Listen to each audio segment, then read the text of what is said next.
Russian President Vladimir Putin's decision to cut the U.S. diplomatic presence in the country by 755 signals a serious escalation in tensions between the two superpowers. His move came 3 days after the U.S. Senate passed a sanctions bill targeting Moscow and allies. The scale of the cut is unprecedented and is comparable to the shutdown of the American diplomatic mission in Russia after the 1917 Bolshevik Revolution. The decision also signals that Mr. Putin, who had pinned hopes on the Donald Trump administration to improve ties, is losing heart about such a reset. When Barack Obama expelled Russian diplomats in the last leg of his presidency over Moscow's alleged interference in the presidential election, Mr. Putin did not retaliate, apparently hoping to strike a new beginning with the incoming administration. During his campaign, Mr. Trump himself had expressed interest in building stronger ties with Moscow. But despite Mr. Trump's overtures, the U.S. establishment has continued to take a hardline position towards Moscow. While the investigation into the allegations of Russia's election time interference is still underway, Congress went ahead preparing the sanctions bill. Passed by both houses of Congress with a near total majority, the bill also seeks to limit Mr. Trump's ability to suspend or lift sanctions on Russia. After the White House said the president would sign the bill, Moscow retaliated.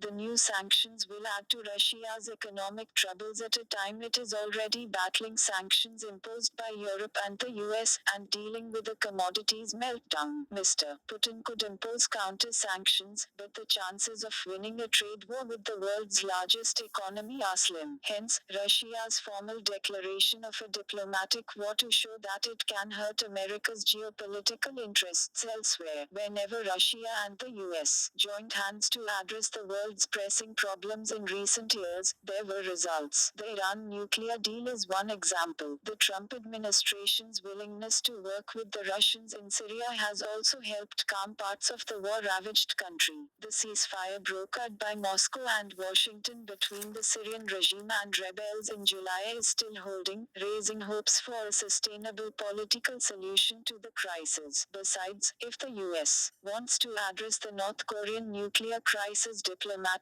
which is perhaps the biggest foreign policy challenge before the Trump administration today, it could do with Russia's help. Russia is also crucial to stabilizing Afghanistan, where it is reportedly arming the Taliban.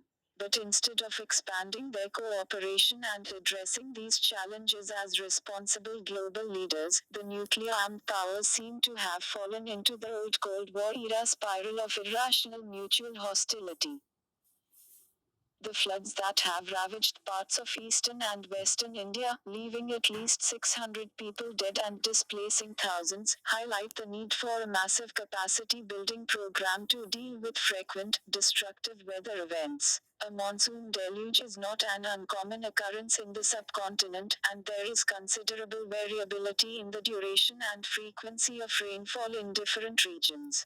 Moreover, there is a clear trend of even drought-prone regions in Gujarat and Rajasthan encountering floods, in addition to the traditional axis covering states along the Brahmaputra and the Ganga. What people in the flood-hit regions expect of governments is speedy relief and rehabilitation. Alleviating financial losses is crucial for a return to normality, and the center has announced a solatium for the next of kin of those who have died. But there are other actions people need on the ground: short-term housing, food, safe water, access to health care and protection for women, children and the elderly. Given the weak foundations of social support in policy making, these factors have an aggravated impact during natural calamities. It is dismaying that some states have not been able to use disaster relief funds as intended, and the center has asked them to set off the unutilized portion when making fresh claims. Such a wrangle is unseemly at a time when people need relief.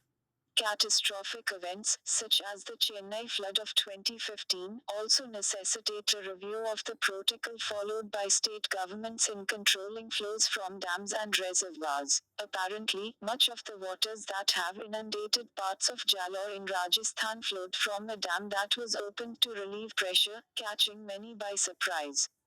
A review of the deployment of National Disaster Response Force teams near water bodies and their experience, together with data compiled by the Central Water Commission, is bound to reveal the hotspots where better management and, perhaps, additional reservoirs can mitigate damage. Such studies should not be delayed, considering that official data put together by the center show that even in the past 4 years, between 1,000 and 2,100 people have died annually, while losses to crops, public utilities and houses touched 33,000 rupees crore in one of the years. Governments cannot legitimately expect that people with marginal incomes will take calamitous losses in their stride, with neither social support nor financial instruments available to rebuild lives. Sustained economic growth needs action on both fronts. It is essential also to look at the public health dimension. Many without the coping capacity develop mental health issues, including post traumatic stress disorder in the wake of such catastrophes, and need counseling. A vigorous monsoon is vital for the economy, but governments should be prepared to deal with the consequences of excess rainfall.